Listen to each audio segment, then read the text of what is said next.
പാമ്പിടാൻ നോക്കണം. മെമ്പറെ വീടാന്ന് പറഞ്ഞില്ല. ആദ്യം മെമ്പറെ വീട് പോയി വിളിച്ചേക്കണം. മെമ്പർ നിങ്ങളെവിടെ പോകുന്നു? എന്തേ നിങ്ങളെവിടെ പോകുന്നു? പല ഭാഗത്തുനിന്ന് വിളിക്കുന്നുണ്ട്. ഇവിടെ പോകണം എന്നുള്ളത് ആദ്യം ആരൊക്കെയാണെന്ന് അവരുടെ കൂടെയും പോകും. ഞാൻ ചോദിക്കട്ടെ, എന്നാണ് ഈ ചെക്കൻ ഏതാണ് നിങ്ങൾക്ക്? ചെക്കൻ ഏതാന്ന് ഇപ്പോൾ ചെക്കൻ്റെ അച്ഛനോടോ അമ്മേനോട് ചോദിക്കേണ്ടി വരും. എന്റെ മെമ്പറെ നമ്മളെ പട്ടാളക്കാർ ചീരാട്ടിന്റെ മോനാണ്. പട്ടാളക്കാരൻ്റെ മോനാ? ആ. എങ്ങനെയാ അച്ഛനിപ്പോ തിരക്കലുണ്ടാ, പണിയിലുണ്ടാ, യുദ്ധത്തിലുണ്ടാ?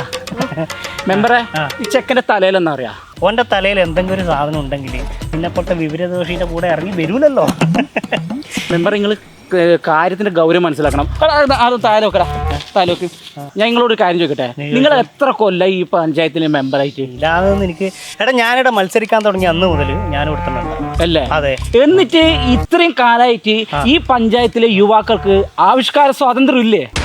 എന്റെ മോനെ നീ എന്നാടാ പറഞ്ഞേ? എന്തേ ആവിഷ്കാര സ്വാതന്ത്ര്യം? അതെ എടാ, അതെല്ലാം വിവരവും വിദ്യാഭ്യാസമുള്ള ആൾക്കാർ പറയേണ്ട വാക്കുകളാണ്. നിന്റെ വായി നിങ്ങത്തെ സാധന 24 മണിക്കൂർ വെള്ളം അടിച്ചു നടക്കുന്നത്. നീ ആവിഷ്കാര സ്വാതന്ത്ര്യം എന്നെ പഠിപ്പിക്കാൻ പറ്റും? മെമ്പറെ കാര്യം പറയുമ്പോൾ നിങ്ങൾ മുടന്തൻ കാഞ്ഞൂല് പറയാൻ നിൽക്കരുത്. നീ എന്നാ കാര്യം പറ. ഈ കാര്യം വിചാരിച്ചാല് നമ്മള് പിരിവിട്ടിട്ട് ഈ പ്രാവശ്യം വിഷുവിന് പൊട്ടിക്കാൻ വേണ്ടിട്ട് ഇഷ്ടം പോലെ പടക്കങ്ങൾ വാങ്ങി. വിഷു കഴിഞ്ഞിട്ട് ദിവസം ഇത്രയായിട്ട് എന്നും പൊട്ടിച്ചിട്ടില്ല മോനെ. അതാണ് പ്രശ്നം. അത് പറയാൻ തന്നെ വന്നത്. ഈ ചെക്കൻ്റെ അച്ഛൻ ചീരാട്ടൻ 5000 ഉറുപ്പ്യാണ് നമുക്ക് സംഭാവന തന്നത്. വെള്ളടിച്ച് തീർക്കാനല്ല, പടക്കം വാങ്ങിയിട്ട് വിഷു കളറാക്കാൻ വേണ്ടിയിട്ട് അതിർത്തിന്ന് 5000 ഉറുപ്പ്യാണ് സമദർശിനി ക്ലബിന് വേണ്ടിയിട്ട് അയച്ചു തന്നത്. 2500 ഉറുപ്പ്യ പടക്കവും വാങ്ങിയിട്ടുണ്ടാവും. 2500 ഉറുപ്പ്യക്ക് നിങ്ങൾ പൊട്ടു അടിച്ചിട്ടുണ്ടാവും. മെമ്പറെ, നിങ്ങൾ പാർട്ടിക്കാരെല്ലാം കൂടിയിട്ട് പൈസ മുക്കുന്ന പോലെ നമ്മൾ മുക്കിയിട്ടില്ല കേട്ടാ. ഞാൻ മാത്രല്ല, ഈ നാട്ടിലെ എല്ലാവരും അറിഞ്ഞിട്ടുണ്ട്.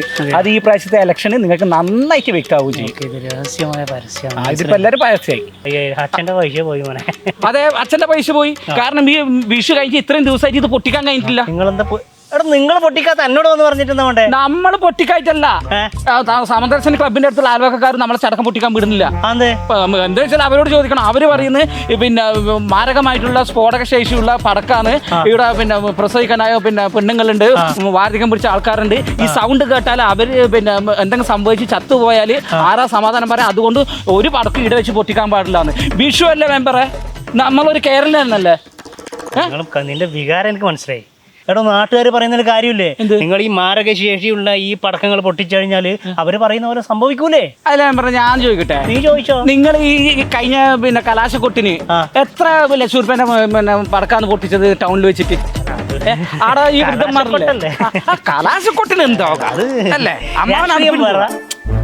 രാഷ്ട്രീയം വേറെ, നിങ്ങളെ ഈ മറ്റുള്ള കാര്യങ്ങൾ വേറെ, മനസ്സിലായി? അതെ, പാർട്ടിക്കാർ വേറെ, സാധാരണക്കാർ വേറെ. നിന്റെ പ്രശ്നം ഇതിപ്പോ പൊട്ടിക്കണം അത്രയാണ്. എന്റെ പ്രശ്നം വെച്ചാല് ഇത്രയും പൈസന്റെ ചടക്കം ഇത് പിന്നെ വിഷു കഴിഞ്ഞ് ഇത്രയും ദിവസം ഇത് പൊട്ടിക്കാൻ വേണ്ടി പറ്റുന്നില്ല. ഈ ചെക്കന്റെ തലയിലും വെച്ച് ഞാൻ ഈ പഞ്ചായത്ത് മുഴുവൻ നടന്ന് ഏടെങ്കിലും വെച്ച് പൊട്ടിക്കാൻ പറ്റുമോ? ഒരാളും പൊട്ടിക്കാൻ വേണ്ടിയിട്ട് വിടുന്നില്ല. ഒരു കാര്യം ചെയ്യും, ഞാൻ പറയുന്ന പോലെ ചെയ്താൽ, അണുകിട വ്യത്യാസമില്ലാണ്ട് ചെയ്തു കഴിഞ്ഞാൽ നിങ്ങൾക്ക് ഇത് വളരെ ഭംഗിയായിട്ട് പൊട്ടിച്ചു തീർക്കാം. നിങ്ങൾ കാര്യം പറ. ചെയ്യേണ്ട കാര്യം ഒറ്റ ഒന്നേ, ഇന്ന് രാത്രി പ്ലാൻ എ. Plan A? നിങ്ങൾ പറയുമ്പോൾ നിങ്ങൾ പറയണ്ടേ? നിങ്ങൾ കാര്യം പറ. പ്ലാൻ എ പ്രകാരം നിങ്ങൾ രാത്രി ഒരു 8 മണിയാകുമ്പോൾ റെഡിയാവും പടക്കവുമായിട്ട്. ഇതിനെ കൂട്ടണ്ടാട്ടോ, ഇത് കരിമരുന്നിനെക്കാട്ടിയും വേഗം പൊട്ടുന്ന സാധനമാണ്. നിങ്ങൾ കാര്യം പറ. അതുകൊണ്ട് ഒരു 8 മണിയാകുമ്പോൾ സെറ്റ് ആവുക. അതിനുശേഷം ആൾക്കാരൊക്കെ ഉറങ്ങുന്നുണ്ടോന്ന് വീക്ഷിക്കുക. 4 ഭാഗത്തും കണ്ണും കാതും ഉണ്ടാവും. സെറ്റ് ആവുമ്പോൾ അടിച്ച് സെറ്റ് ആവാനാണോ ഉദ്ദേശിച്ചത്? അതും കൂടി പറഞ്ഞു. പറഞ്ഞൊന്നും മനസ്സിലാവും. സെറ്റ് ആവുമ്പോ അങ്ങനല്ല നമ്മള്. എടാ, നിങ്ങൾ റെഡിയാവുക. ഇത് പൊട്ടിക്കാൻ വേണ്ടി റെഡിയാകുക. അങ്ങനെ അതിനുശേഷം 10-12 മണിയാവും വരെ കാത്തുക്കുക. എല്ലാവരും ഉറങ്ങുന്ന സമയം ചുറ്റും നിശബ്ദത, കൂരാക്കൂരിണ്ടാകും. 5 കൊല്ലായി പറയുന്നു വായനശാലന്റെ അടുത്തോട്ട് ലൈറ്റ് ഇട്ട് തരാൻ വേണ്ടിട്ട് നിങ്ങളോട്. ഇതുവരെ നിങ്ങൾ ലൈറ്റ് ഇട്ട നാടാ, പിന്നെ കൂരാക്കൂരി ഇരുണ്ടാവൂലേ? അതാന്ന് പറഞ്ഞത് ദീർഘവീക്ഷണം. എന്നാ മനസ്സിലായില്ല? എടോ, നിങ്ങൾക്ക് ഇത് പൊട്ടിക്കണ്ടെങ്കിലും കത്തിക്കണ്ടെങ്കിലും ഇരുട് വേണ്ടേ? അതുകൊണ്ടല്ലേ ഇത്രയും കാലമായിട്ട് ബൾബ് ഇടായിനി. മനസ്സിലായ? 12 മണിക്ക് എല്ലാവരും ഉറങ്ങിക്കിടക്കുന്ന സമയത്ത് നിശബ്ദമായി നിൽക്കുന്ന സമയത്ത് കൂരിട്ടിട്ട് നിങ്ങൾക്ക് പൊട്ടിക്കുവോ കത്തിക്കുവോ എന്നാ വേണമെന്ന് വെച്ചാൽ ചെയ്തോ. ആർക്കും ഒരു ശല്യമില്ല, നിങ്ങൾക്ക് പൊട്ടിക്കാൻ പറ്റും.